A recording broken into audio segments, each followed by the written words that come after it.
घर का बंटवारा। अरे विनोद, तूने हलवाई को सारा सामान तो दे दिया है ना? अक्षय की शादी में कोई कमी नहीं रहनी चाहिए। आखिर सबसे छोटा भाई है तुम सबका। हाँ माँ, आप चिंता मत करो, मैं पूरा ध्यान रखूंगा। मंगल बेटा, तूने तो कहा था कि फूल का ऑर्डर दे दिया है, यहाँ तो फूल पहुँचे ही नहीं। अब क्या बहू की विदाई के बाद फूल आएंगे? माँ, मैंने अभी बात की है फूल वाले से, वो रास्ते में ही है। आप किशोर भैया से क्यों नहीं कहती कुछ करने को? किशोर पहले ही मेरे बताए काम कर रहा है। पास के सभी रिश्तेदारों और मोहल्ले वालों को कार्ड वही तो देकर आया था। रिसेप्शन के लिए हॉल भी उसी ने बुक किया था। टेंट कुर्सी वालों को भी तो वही देख रहा है। पर कई मोहल्ले वाले तो हमारे भरे पूरे परिवार से जलते भी हैं। उन्हें बुलाने की क्या जरूरत थी? बेटा, शादी ब्याह में तो बुलाना ही पड़ता है, नहीं तो लोग क्या कहेंगे। दादी दादी देखो ना, हलवाई अंकल हमें लड्डू नहीं दे रहे, आप इनको डांटो ना। अरे चैन सुख दे देना बच्चों को लड्डू, क्यों तंग कर रहा है इन्हें? बीबी जी, मैं कहाँ मना कर रहा हूँ, लेकिन लड्डू बनते ही ये बच्चे उठा उठा कर खा लेते हैं। अरे मैं तो इन्हें थाल में रख के परोस भी नहीं पा रहा। भागो, अब कोल्ड ड्रिंक पीने चलते हैं। भागो भागो, अब कोल्ड ड्रिंक पीने चलते हैं। जैसे कि आप देख रहे हैं, आज इस घर के सबसे छोटे बेटे अक्षय की शादी है। घर में बहुत चहल पहल है। कुलभूषण की बीवी कमला को फुर्सत ही नहीं है कामों से, लेकिन कुलभूषण और घर के बाकी लोग कहाँ हैं? आइए देखते हैं। अजी, आप यहाँ आराम से बैठकर गाने सुन रहे हो और घर में अभी तक इतने काम बचे हैं करने को। अरे भाई, मेरे सबसे छोटे बेटे की शादी है, इसके बाद तो मैं अब चिंता मुक्त हो ही जाऊंगा। और फिर घर में तुम हो, बेटे बहुएं हैं, तुम लोगों के होते हुए मैं क्यों काम करूं? मैं तो शान से बेटे की शादी में जाऊंगा तैयार होकर। अरे ठीक है, अब आप आराम ही कीजिए। एक बार अभिषेक की बीवी आ जाए, फिर मैं भी आराम करूंगी और मेरी चारों बहुएं पूरे घर की जिम्मेदारियां संभाल लेगी। इतना कहकर कमला वापस अपने काम में लग जाती है। बेटा भी, तू अब तक तैयार नहीं हुआ? किससे बात कर रहा है फोन पर? तैयार कैसे हूँ?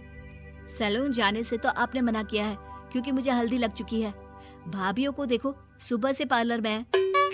अक्षय की शादी हो जाती है और नंदिता बहू बनकर घर आ जाती है, लेकिन इस घर की खुशियों को मानो किसी की नजर लग गई थी। नंदिता के आने के बाद आए दिन घर की शांति भंग होती रहती। अपने माँ बाप की इकलौती बेटी को इतने बड़े परिवार की जिम्मेदारियां कहाँ संभालनी थी। अभी देखो ना, मेरे हाथों की मेहंदी भी अभी नहीं उतरी है और तुम्हारी मम्मी ने मुझे घर के कामों में लगा दिया। मैंने सोचा था कि घर की सबसे छोटी बहू होने के कारण मुझे सब पलकों पर बिठा के रखेंगे, पर यहाँ तो पलक झपकने की भी फुर्सत नहीं मिलती। देखो नंदू, शादी के पहले ही मेरे घर वालों ने तुम्हें और तुम्हारे पेरेंट्स को बता दिया था कि मैं जॉइंट फैमिली में रहता हूँ, तो फिर अब ये शिकायत क्यों? और फिर तुमसे पहले मेरी भाभी भी तो आई थी शादी करके, उन्होंने तो कभी कुछ नहीं कहा।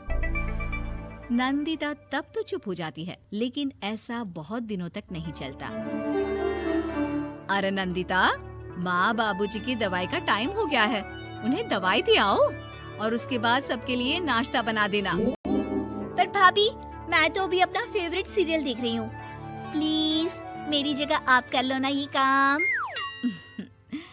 ठीक है, मैं तेरी जगह माँ बाबूजी को दवाई दे आती हूँ और नाश्ता बना लेती हूँ। तू मेरी जगह पूरे घर की डस्टिंग करके 5 बच्चों को स्कूल के लिए तैयार करके भेज देना और दोपहर का खाना बनाने के बाद कपड़े धोकर सुखा देना।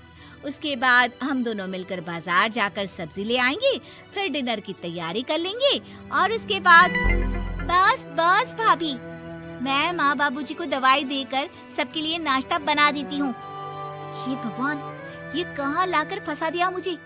मेरे घर में तो गिनती की 8 रोटियाँ और 2 सब्जी बनती थी और नाश्ता निपट जाता था, यहाँ तो रोटियों का ढेर और सब्जियाँ बड़े बड़े पतीलों में बनानी पड़ती है।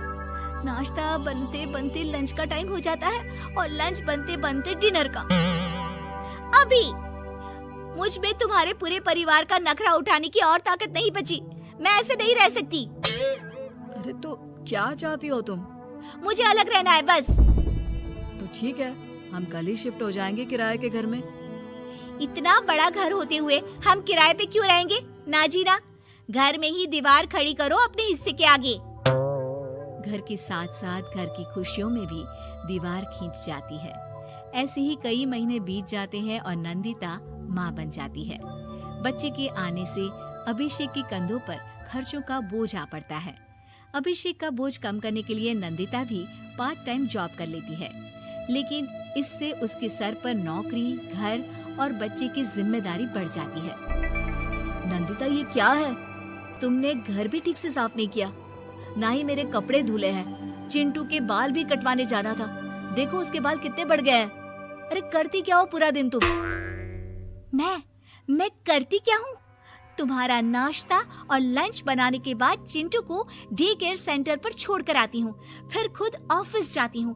पूरा दिन काम करके आने के बाद बिना आराम किए बाजार से सब्जियाँ लेकर आती हूँ, घर आकर खाना बनाती हूँ, चिंटू को देखती हूँ और क्या करूँ मैं? तो किसने कहा था अपने सर पर इतने काम लेने को? मत जाओ ऑफिस।